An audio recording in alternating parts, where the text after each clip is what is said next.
गैरसमज करून घेतलेला आहे. निवडणुकीला उभा राहत नाही म्हणून राजकारण सोडलं असं समजू नका.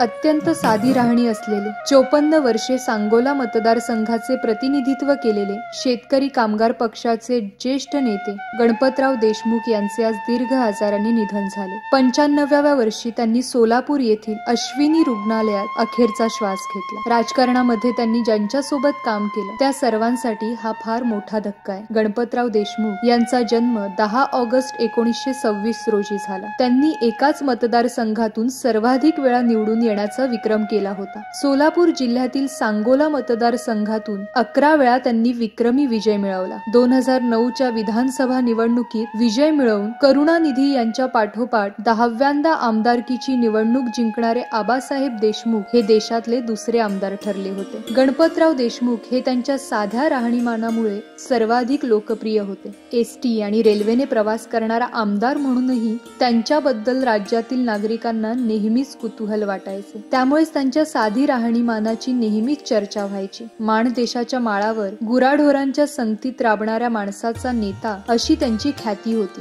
सांगोला तालुक्यासाठी उजनी धरणातून पाणी आणण्यासाठी त्यांनी मोठा संघर्ष केला होता. त्यांच्या संघर्षामुळे सांगोल्याला उजनीचे पाणी मिळू शकले. शेतकरी कामगार पक्षाची ओळख सामान्यांपर्यंत आपल्या कार्यातून पोहोचविणारे, प्रत्येक अडचणीतील व्यक्तीला मदत करणारे, त्यांच्या समस्या सोडवून लोकांना नेहमी आपलेसे करणारे खरे लोकनेते होते. वकिली व्यवसाय सोडून सामान्यांच्या प्रश्नासाठी राजकारणात आले. 1962ला ते पहिल्यांदा विधानसभेत निवडून गेले. आबांनी वकिली व्यवसाय सोडून समाज कार्याकडे व राजकारणाकडे वळले होते. 1950 पासून विद्यार्थी दशेत असताना ते आंदोलनात सहभागी झाले होते. 1990, 2004 व 2009 साली विधानसभेचे हंगामी अध्यक्ष म्हणून काम केले होते. त्यांच्या उज्ज्वल कारकिर्दीमुळे आबांना महाराष्ट्र विधानमंडळाचा जीवन गौरव पुरस्कार, वस्त्रोद्योग महर्षी पुरस्कार, लोकनेते बाळासाहेब पाटील समाजभूषण पुरस्कार, यशवंतराव चव्हाण स्मृती पुरस्कार,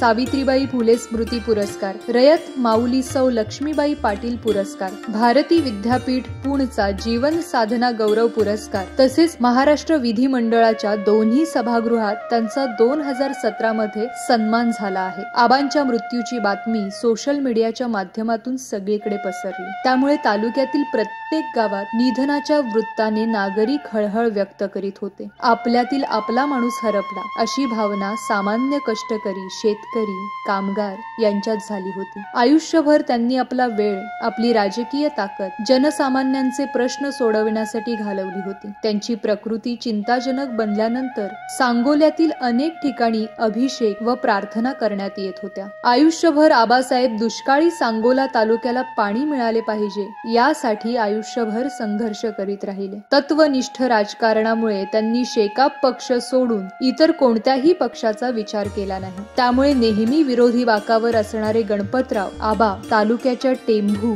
म्हैसाळ, नीरा, उजवा इत्यादी पाणी योजनांचे पाणी मिळाले पाहिजे यासाठी शेवटपर्यंत पाणी परिषदा, पाण्यासाठीचे आंदोलने, मेळावे करीत राहिले. तालुक्याला पाणी मिळावे यासाठी आयुष्यभर झटणारे आबासाहेब चळवळीतील खरे पाणीदार आमदार म्हणूनही ओळखले जाऊ लागले. जनसामान्यांसाठी विविध वेळेला केलेल्या आंदोलनामुळे तसेच संयुक्त महाराष्ट्राच्या आंदोलनात सहभाग घेतल्यामुळे त्यांना अनेक वेळा तुरुंगवासही भोगावा लागला आहे. प्रत्येक कष्टकरी, कामगार, शेतकरी अशा सर्वसामान्यांसाठी आयुष्यभर झगडणारे गणपतराव देशमुख यांच्या निधनाची बातमी समजताच संपूर्ण तालुक्यात शोककळा पसरली आहे. या महान नेत्याला ग्रेट महाराष्ट्राची भावपूर्ण श्रद्धांजली.